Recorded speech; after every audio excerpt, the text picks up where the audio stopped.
یہ بتائیے گا، میرا اگلا سوال یہ ہے کہ او ٹی پی اتنا خطرناک کیوں ہے؟ اچھا صاحب، اس میں نا او ٹی پی کیا چیز ہے؟ بیسکلی او ٹی پی از اے پاسورڈ. جتنے بھی ٹرانزیکشنز ہوتی ہیں وہ آپ کو نہیں جانتے، وہ تھرو ایک اسپیسیفک کوڈ آپ کو پہچانتے ہیں. آپ نے وہ کوڈ دینا ہے، آپ کا کوڈ ہے 1 2 3 4 فار ایگزامپل، یہ آپ کا او ٹی پی ہے، آپ کا پرسنل کوڈ ہے.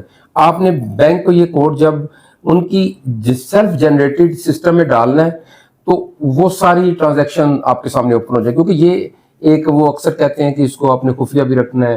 وہ کافی پریکاشنز بتا رہے ہوتے ہیں جو بینکنگ کے لوگ. رائٹ.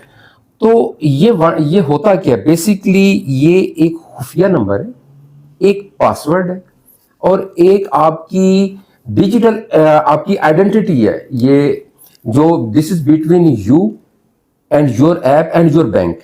یہ ایک ٹرانزیکشن، یہ ایک او ٹی پی ہے جو ان تینوں کو کنیکٹ کرتا ہے. اور آئی تھنک اس میں بینکر ڈائریکٹ انوالو نہیں ہے، یہ سیلف جنریٹڈ نہیں، بینکرز کو نہیں پتا ہوتا، ہاں سسٹم اس کو جنریٹ کر رہا ہوتا ہے. اچھا سر، میرا تیسرا سوال یہ ہے کہ فراڈ کرنے والوں کو ہماری معلومات کہاں سے ملتی ہے؟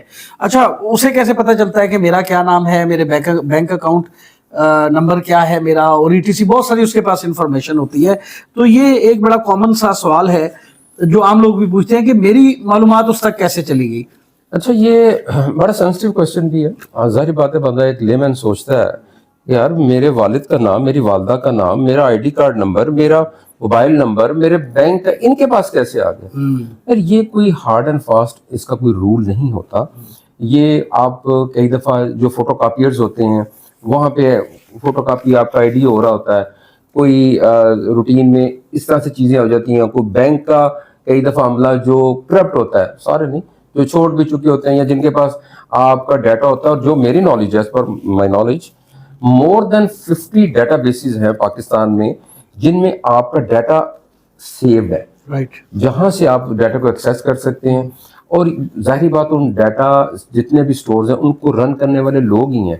تو جو میری رائے ہے اس میں یہی ہے کہ جو آپ کا پرائیویٹ ڈیٹا ہے، جو آپ کی چیزیں ہیں نا، اس کو جتنا زیادہ سے زیادہ آپ سیکیور کر سکتے ہیں اپنی پرسنل انفارمیشن کو. جیسے ہم فیس بک کے اوپر ہم بہت ساری انفارمیشن ڈال دیتے ہیں اپنے فیس بک پیج کے اوپر، بالکل نہیں ڈالنی چاہیے. ہم واٹس ایپ کے اوپر بہت ساری چیزیں، انسٹاگرام کے اوپر، ڈفرینٹ جو ہمارے چینلز ہیں، ہم کئی ایسا ڈیٹا کو ایکسیس کر رہے ہوتے ہیں کہ ایسے ہمیں کچھ چارم دکھا رہے ہوتے ہیں، کچھ سیلنگ کا بھی اتنی کی چیز اس کو ایکسیس کر رہے ہوتے ہیں.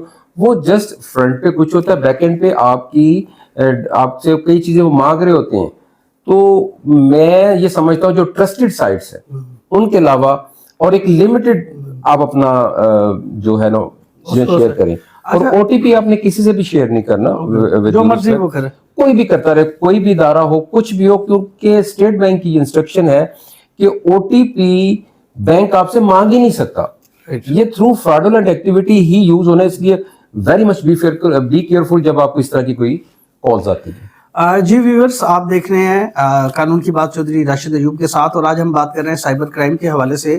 اچھا، جتنے بھی سوشل میڈیا چینلز ہیں انہوں نے تو بڑا سیکیور کیا ہوا ہے، اور انہوں نے ہمیں خود یہ اسیس دی ہوئی ہے کہ ہم اپنی انفارمیشن اگر پبلک کرنا چاہتے ہیں تو پبلک کر سکتے ہیں، ہم پرائیویسی میں رکھنا چاہتے ہیں تو پرائیویسی میں رکھ سکتے ہیں. تو ہمیں چاہیے کہ ہم اپنی ایسی ساری انفارمیشن جس سے کوئی بھی فراڈولنٹ ایکٹیویٹی ہوتی ہے اس کو پرائیویسی میں ہی رکھیں، اس کو پبلک نہ کریں. تو یہ سب میرا اگلا سوال، ہم لوگوں کو یہ تو بتا رہے ہیں سائبر کرائم کیا ہے، او ٹی پی نہیں دینا. میرے کچھ ایسے دوست احباب جن کے ساتھ یہ ایکٹیویٹی ہو چکی ہے، وہ اس اسکیم کا شکار ہو گئے ہیں، تو ان کے لیے ریمیڈیز کیا کیا ہیں؟ اگر